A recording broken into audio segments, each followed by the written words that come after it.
ನಮಸ್ಕಾರ. ಇವತ್ತು ನಾವು ಕೊತ್ನೂರು ಸ್ಟೇಷನ್ ಹತ್ರ ಬಂದಿದ್ದೀವಿ. ನೀವು ನೋಡಬಹುದು ನಮ್ಮ ಸುತ್ತಮುತ್ತ ಎಲ್ಲ ನಮ್ಮ ಕರಾವಳಿ ಭಾಗದ ಸ್ನೇಹಿತರೆಲ್ಲರೂ ಇದ್ದಾರೆ.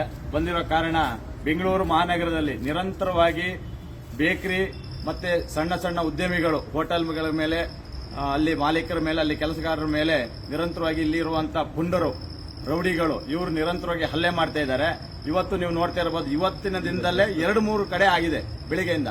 ಈಗ ಕೊತ್ನೂರು ಸ್ಟೇಷನ್ ವ್ಯಾಪ್ತಿಯ ನಮ್ಮ ದೇವಿ ಕ್ಯಾಂಡಿಮೆಂಟ್ಸ್ ಇಲ್ಲಿ ರವಿ ಅಂತ ಮಾಲೀಕರಿದ್ದಾರೆ. ಅವ್ರ ಅಂಗಡಿ ಮೇಲೂ ಕೂಡ ಅವ್ರು ವ್ಯಾಪಾರ ಮಾಡೋ ಸಂದರ್ಭದಲ್ಲಿ ಅಲ್ಲಿ ಬಂದಂತ ಪುಂಡರು ಅವರಿಗೆ ಐಟಮ್ ತೊಗೊಳ್ತಾರೆ. ಐಟಮ್ ತೊಗೊಳೋದಕ್ಕೆ ಹಣ ಕೇಳಿದಕ್ಕೆ ಹಣವನ್ನು ಕೊಡದೆ ಅವ್ರ ಮೇಲೆ ಹಲ್ಲೆ ಮಾಡಿದ್ದಾರೆ.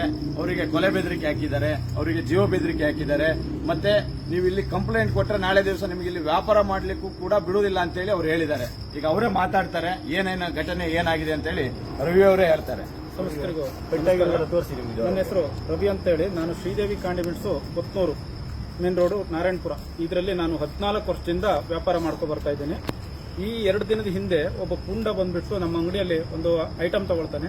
ಐಟಮ್ ತಗೊಂಡು ಕಾಸು ಕೊಡದೆ ಹೋಗಿರ್ತಾನೆ.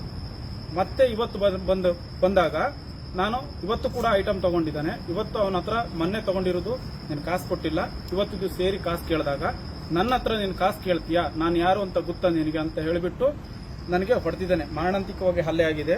ಈ ಭಾಗದಲ್ಲಿ ನನಗೆ ತುಂಬಾ ನೋವಾಗ್ತಾ ಇದೆ, ತುಂಬಾ ಪೇನ್ ಇದೆ.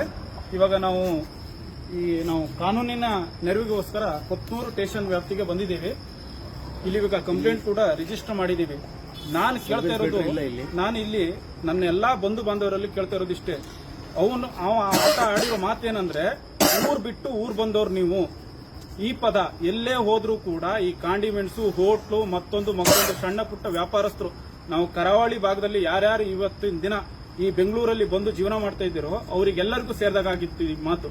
ಊರ್ ಬಿಟ್ಟು ಊರ್ ಬಂದವ್ರು ನೀವು. ನಿಮ್ಮ ಮಾತು ನೀವು ಎಷ್ಟರಲ್ಲಿ ಇರಬೇಕು ಅಷ್ಟರಲ್ಲೇ ಇರಬೇಕು. ನಿಮ್ಮ ವ್ಯಾಪಾರ ಏನು, ನಾವು ಕೇಳಿದ್ ಕೊಡಬೇಕು, ನಾವು ಕೊಟ್ಟರೆ ತಗೋಬೇಕು, ಇಲ್ಲ ಅಂದ್ರೆ ಕೇಳಿದ್ರೆ ಇದೇ ರೀತಿ ನಿಮ್ಗೆ ಆಗ್ತದೆ, ಹಲ್ಲೆ ಮಾಡ್ತೀವಿ. ಇವತ್ತು ದಿನ ಕೂಡ ಅವನು ನನಗೆ ಏನ್ ಮಾಡಿದ್ದಾನೆ, ಹಲ್ಲೆ ಮಾಡಿದ್ದಾನೆ. ಹಲ್ಲೆ ಮಾಡಿದಲ್ವೇ ಅವನು ನನಗೆ ಜೀವ ಬೆದರಿಕೆ ಇಟ್ಬಿಟ್ಟು ನನ್ನ ವ್ಯಾಪಾರಕ್ಕೆ ಕೂಡ ನಾಳೆ ದಿನ ನೀನು ಕಂಪ್ಲೇಂಟ್ ಮಾಡಿದ್ರೆ ನಾಳೆ ದಿನ ಕೂಡ ನಿನಗೆ ವ್ಯಾಪಾರಕ್ಕೆ ಮಾಡ್ಲಿಕ್ಕೂ ಕೂಡ ನಾವು ಅವಕಾಶ ಕೊಡಲ್ಲ ಅನ್ನೋ ರೀತಿಯಲ್ಲಿ ನನಗೆ ಬೆದರಿಕೆ ಹಾಕಿ ಹೋಗಿದ್ದಾನೆ. ನಾನು ಇವತ್ತಿನ ದಿನ ನನ್ನ ಎಲ್ಲಾ ಸಹಪಾಠಿಗಳ ಜೊತೆ ಬಂದು ಕೊತ್ನೂರು ಠಾಣಾ ವ್ಯಾಪ್ತಿಯಲ್ಲಿ ಕಂಪ್ಲೇಂಟ್ ಅನ್ನ ರಿಜಿಸ್ಟರ್ ಮಾಡಿದ್ದೀರಿ. ಸಮಸ್ತರಿಗೂ ಯಾರೋ ನಮ್ಮ ಕಾಂಡಿಮೆಂಟ್ಸು, ಬೇಕರಿ, ಹೋಟೆಲ್, ಯಾವ್ಯಾವ ಉದ್ಯಮ, ಸಣ್ಣ ಪುಟ್ಟ ಉದ್ಯಮ ನಾವು ಕರಾವಳಿ ಭಾಗದವ್ರು ಮಾಡ್ತಿರೋ ಎಲ್ಲರೂ ಕೂಡ ಈ ಒಂದು ನಮ್ಮ ಮೇಲೆ ಹಾಕ್ತಿರುವಂತಹ ಹಲ್ಲೆಗೆ ಎಲ್ಲರೂ ಕೂಡ ಸಹಕಾರವನ್ನು ಕೊಟ್ಟು ಅಂತ ಪುಂಡ ಪೋಖ್ರಿಗಳಿಗೆ ಕಾನೂನಿನ ಏನು ಶಿಕ್ಷೆ ಆಗ್ಬೇಕು ಅಂತ ನಾನು ಈ ಮೂಲಕ ನಿಮ್ಮೆಲ್ಲರ ಪರವಾಗಿ ನಾನು ಕೇಳ್ತಾ ಇದ್ದೇನೆ. ಈಗಲೇ ಈ ಕೂಡಲೇ ಪೊಲೀಸ್ ಇಲಾಖೆ ಎಚ್ಚೆತ್ತುಕೊಂಡು ಆತನ ಮೇಲೆ ಕ್ರಮ ಕೈಗೊಂಡು ಈ ಕೂಡಲೇ ಆತನ ಅರೆಸ್ಟ್ ಮಾಡ್ಕೊಂಡು ಬಂದು ಕಾನೂನು ಕ್ರಮ ಕೈಗೊಳ್ಳಬೇಕು. ಯಾಕಂದ್ರೆ ಇದು ನಿರಂತರವಾಗಿ ನಡೀತಾ ಇದೆ, ಇದು ನಿಲ್ಲಬೇಕಿದು. ಬೆಂಗಳೂರಲ್ಲಿ ಇಲ್ಲಿ ಬದುಕು ಕಟ್ಕೊಡ್ಲಿಕ್ಕೆ ಬಂದಿದ್ದಾರೆ ಹೊರಗಡೆಯಿಂದ ತುಂಬಾ ಜನ. ಅಂತ ಜನರ ಮೇಲೆ ಅವರ ಬದುಕನ್ನ ಹಾಳು ಮಾಡ್ತಾ ಇದ್ದಾರೆ. ಎಲ್ರಿಗೂ ಫ್ಯಾಮಿಲಿ ಇದೆ. ಇಲ್ಲಿ ವ್ಯಾಪಾರ ಮಾಡೋರು ಜಗಳ ಮಾಡಕ್ಕಿರೋದಲ್ಲ, ಅಂಗಡಿಯಲ್ಲಿ ಜನ ಇಟ್ಕೊಂಡು ನಾವು ವ್ಯಾಪಾರ ಮಾಡಕ್ಕಿದ್ದೀವಿ. ನ್ಯಾಯ ಕೊಡಿಸಬೇಕಿದಕ್ಕೆ ನಾವು ಕಾನೂನು ನೆರವಿಗೆ ಬಂದ್ಬಿಟ್ಟು ನಾವು ಪೊಲೀಸ್ ಇಲಾಖೆಯಲ್ಲಿ ಇಷ್ಟೇ ಕೇಳ್ತಿರೋದು, ನಮಗೆ ನೀವು ನ್ಯಾಯ ಕೊಡಿಸಬೇಕು. ಯಾಕಂದ್ರೆ ಇಂಥ ಪುಂಡು ಪೋಖ್ರಿಗಳಿಂದ ನಮ್ಮ ಜೀವನ ಹಾಳಾಗ್ತಿದೆ. ಆರ್ಟಿ ನಗರ್ ವ್ಯಾಪ್ತಿಯಲ್ಲಿ ಇನ್ನೊಂದು ಬೇಕರಿಯ ಮೇಲೆ ದಾಳಿ ನಡೆಸಿದ ತಮಿಳು ಮಾತಾಡ್ತಿರುವಂತಹ ಒಬ್ಬ ವ್ಯಕ್ತಿ ಅದು ಮಾತನಾಡಿದಲ್ದೇನೆ ಹಲ್ಲೆ ನಡೆಸೋದ್ರ ಮುಖಾಂತರವಾಗಿ, ಅದು ಅಲ್ಲದೇನೆ ಮಚ್ಚು ಲಾಂಗ್ಗಳನ್ನ ಕಾರ್ನಲ್ಲಿ ತುಂಬಿಕೊಂಡು ಇಡೀ ಮಂಗಳೂರಿನವ್ರನ್ನೆಲ್ಲರನ್ನೂ ಓಡಿಸ್ತೇನೆ, ಇಲ್ಲಿಂದ ಬಿಟ್ಟು ಓಡಿಸ್ತೇನೆ ಅನ್ನೋ ಒಂದು ದಬ್ಬಾಳಿಕೆ ಮಾತನಾಡಿದ್ದಾರೆ. ನಮ್ಮ ಅಶೋಕ್ ಪೂಜಾರ್ ಅವರ ಒಂದು ಬೇಕರಿಯಲ್ಲಿ ನಡೆದಿದೆ, ನಿನ್ನೆ ರಾತ್ರಿ ನಡೆದಿದೆ. ಪಾಪ ಹೆದರಿಸಿದ್ದಾನೆ, ಏನಾದರೂ ಕಂಪ್ಲೇಂಟ್ ಏನಾದ್ರು ಕೊಡಕ್ಕೆ ಹೋದ್ರೆ ನಿಮ್ಮನ್ನ ಬಿಡಲ್ಲ ಅನ್ನೋ ಮಟ್ಟದಲ್ಲಿ ಹೆದರಿಸಿ ಅವ್ರನ್ನ ಕಂಪ್ಲೇಂಟ್ ಕೊಡ್ತಿದ್ದಾಗ ಮಾಡಿದ್ದಾನೆ. ಆ ವಿಷಯ ನಮಗೆ ಗೊತ್ತಾದ ತಕ್ಷಣ ಇಮಿಡಿಯೇಟ್ ಆಗಿ ನಾವು ಅಲ್ಲಿ ಬಂದಿದ್ದೇವೆ. ಬಂದು ಅಶೋಕ್ ಪೂಜಾರಿ ಅವರಿಗೆ ಧೈರ್ಯವನ್ನ ತುಂಬಿ ನಾವಿದ್ದೇವೆ, ಕಂಪ್ಲೇಂಟ್ ಕೊಡಬೇಕು ಅಂತ ಹೇಳಿದ್ವಿ. ಈಗ ಇನ್ನು ಕಂಪ್ಲೇಂಟ್ ಆಗೋದ್ರಲ್ಲಿದೆ. ಆದ್ರೆ ಅವನೇನೋ ಮಂಗಳೂರವರು, ಕರಾವಳಿಯವ್ರನ್ನ ಎಲ್ಲ ಊರು ಬಿಡಿಸ್ತೀನಿ ಅಂತ ಹೇಳಿದಾನಂತೆ. ಇಲ್ಲಿಯರಿಗೆ ತೊಂದರೆ ಆದ್ರೇನೆ ನಾವು ಬಿಡಲ್ಲ, ಇನ್ನು ಮಂಗಳೂರು ಕರಾವಳಿಗರಿಗೆ ತೊಂದರೆ ಆದ್ರೆ ಬಿಡ್ತೀವ, ಅವನು ಊರು ಬಿಟ್ಟು ಹೋಗ್ಬೇಕು, ಅಲ್ಲಿ ತನಕ ಯಾವ ಕಾರಣಕ್ಕೂ ನಾವು ಬಿಡಲ್ಲ ಅನ್ನೋ ಒಂದು ಇದನ್ನ ನಾವು ಹೇಳ್ತಾ ಇದ್ದೇವೆ. ದಯವಿಟ್ಟು ಕರಾವಳಿಗರಾಗಿರ್ಬೋದು, ಬೇಕರಿ ಕಾಂಡಿಮೆಂಟ್ಸ್ ಸಣ್ಣ ಉದ್ದಿಮೆ ನಡೆಸುವಂತವ್ರು ಇಲ್ಲಿಯರಾಗಿರ್ಬೋದು, ಆರ್ಟಿ ನಗರದಲ್ಲಿರುವ ಇದು ಯಾವುದು, ಯಾವ ಏರಿಯಾ ಇದು? ಗಂಗಾನಗರ ಸಿಬಿಐ ರೋಡ್ ಅಲ್ವಾ ಅದು? ಸಿಬಿಐ ರೋಡಲ್ಲಿ ಗಂಗಾನಗರದಲ್ಲಿರುವಂತಹ ಈ ಬೇಕರಿ ನವನೀತಾ ಬೇಕ್ರಿ, ಅಶೋಕ್ ಪೂಜಾರ್ ನವನೀತಾ ಬೇಕ್ರಿ ಹತ್ರ ದಯವಿಟ್ಟು ಬನ್ನಿ. ಇದಕ್ಕೆ ಇತಿಶ್ರೀ ಇವತ್ತಾದ್ರೆ ಆಡೋಣ, ಇಲ್ಲ ಅಂತ ಹೇಳಿದ್ರೆ ನೀವು ಯಾರು ಬಂದಿಲ್ಲ ಅಂತ ಹೇಳಿದ್ರೆ ಇದು ಬಿಟ್ಬಿಡೋಣ. ಯಾಕೆ ಅಂತ ಹೇಳಿದ್ರೆ ಇವತ್ತು ಅವನು ಹುಡುಕಿ ಹೊಡಿತೀನಿ ಅಂತ ಹೇಳ್ತಾನಂತೆ. ಕರಾವಳಿಗರನ್ನ ಎಲ್ಲಿದಾರ ಹುಡುಕಿ ಹೊಡಿತೀನಿ ಅಂತ.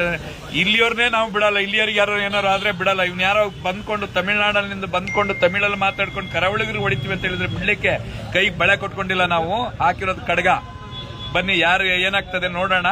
ಇದ್ರ ಬಗ್ಗೆ ಸರಿಯಾದ ಇದು ಒಂದು ಸ್ಟೇಷನ್ ವ್ಯಾಪ್ತಿಯಲ್ಲಿ ಎರಡೆರಡು ಬಾರಿ ಆಗ್ತಾ ಇದೆ ಅಂದ್ರೆ ಸರ್ಕಾರ ಏನ್ ಮಾಡ್ತಾ ಇದೆ ಅನ್ನೋದು ಗೊತ್ತಿಲ್ಲ. ಕಾನೂನು ಸುವ್ಯವಸ್ಥೆ ಸಂಪೂರ್ಣ ಹದಗೆಟ್ಟು ಹೋಗಿದೆ. ಗೃಹ ಮಂತ್ರಿಗಳು ಏನಕ್ಕೆ ಬೇಕು? ಯಾಕೆ ರಾಜೀನಾಮೆ ಕೊಡ್ತಾ ಇಲ್ಲ? ಇನ್ನು ಪ್ರತಿ ದಿನ ಬೆಂಗಳೂರಿನಲ್ಲಿ ಒಂದೊಂದು ಕಡೆ ಜಗಳ. ನಿನ್ನೆ ಕೊಡಿಗೆಹಳ್ಳಿಯಲ್ಲಿ ಗಲಾಟೆ, ಮೊನ್ನೆ ಇದ್ರಲ್ಲಿ ಗಲಾಟೆ, ಏನ್ ಪ್ರತಿದಿನ ನಡೀತಾ ಇದೆ. ಯಾಕೆ ಇದ್ರ ಬಗ್ಗೆ ಗಮನ ಕೊಡ್ತಾ ಇಲ್ಲ ಗೃಹ ಮಂತ್ರಿಗಳು? ಅಂದ್ರೆ ಸರ್ಕಾರಕ್ಕೆ ಗೊತ್ತಾಗ್ತಾ ಇಲ್ವಾ ಇದು, ಅಥವಾ ಬಡವರ ಇದು ಬೇಕಾಗಿಲ್ವಾ ಇವರಿಗೆ? ದಯವಿಟ್ಟು ತಕ್ಷಣ ಎಲ್ಲರೂ ಒಂದಾಗಬೇಕು. ಇವತ್ತು ಇದಕ್ಕೆ ಏನಾದ್ರೂ ಒಂದು ಇತಿಶ್ರೀ ಹಾಡ್ಲೇಬೇಕು. ನೀವೆಲ್ಲರೂ ಒಟ್ಟಾದ್ರೆ, ಬೇಕರಿ, ಕಾಂಡಿಮೆಂಟ್ಸ್, ಸಣ್ಣ ಉದ್ಯಮದಾರರು, ಬೀದಿ ಬದಿ ವ್ಯಾಪಾರಿಗಳಿಗೆ ನಾನು ಕೇಳ್ತಾ ಇದ್ದೀನಿ, ನೀವೆಲ್ಲರೂ ಒಟ್ಟಾದ್ರೆ ಇದಕ್ಕೆ ಇತಿಶ್ರೀಯನ್ನು ಹಾಡಬಹುದು. ಕಮಿಷನರ್ ಬರಬೇಕು ಅಥವಾ ಗೃಹ ಮಂತ್ರಿಗಳು ಬರಬೇಕು ಅನ್ನೋ ಒಂದು ಬೇಡಿಕೆಯನ್ನು ಇಡಬಹುದು. ದಯವಿಟ್ಟು ಒಟ್ಟಾಗಿ. ಇವತ್ತು ಅವನು ಯಾರೋ ಬಂದ್ಕೊಂಡು ಹೇಳ್ತಾನೆ ಕರಾವಳಿಗರನ್ನ ಓಡಿಸ್ತೀನಿ ಅಂತ ಹೇಳ್ತಾನೆ ಅಂದ್ರೆ ಅವನಿಗೆ ಇನ್ನೆಷ್ಟಿರ್ಬೇಕು? ನಾವು ಕರ್ನಾಟಕದವರು, ಕರಾವಳಿ ಇರೋದು ಕರ್ನಾಟಕದಲ್ಲಿ ಅದು ಯಾರೋ ತಮಿಳು ಮಾತಾಡ್ಕೊಂಡು ಬಂದ್ಕೊಂಡು ಇಲ್ಲಿ ನಮ್ಮನ್ನು ಓಡಿಸ್ತಾನೆ ಅಂತ ಹೇಳಿದ್ರೆ ನಾವೇನ್ ಮಾಡ್ತಾ ಇದೀವಿ?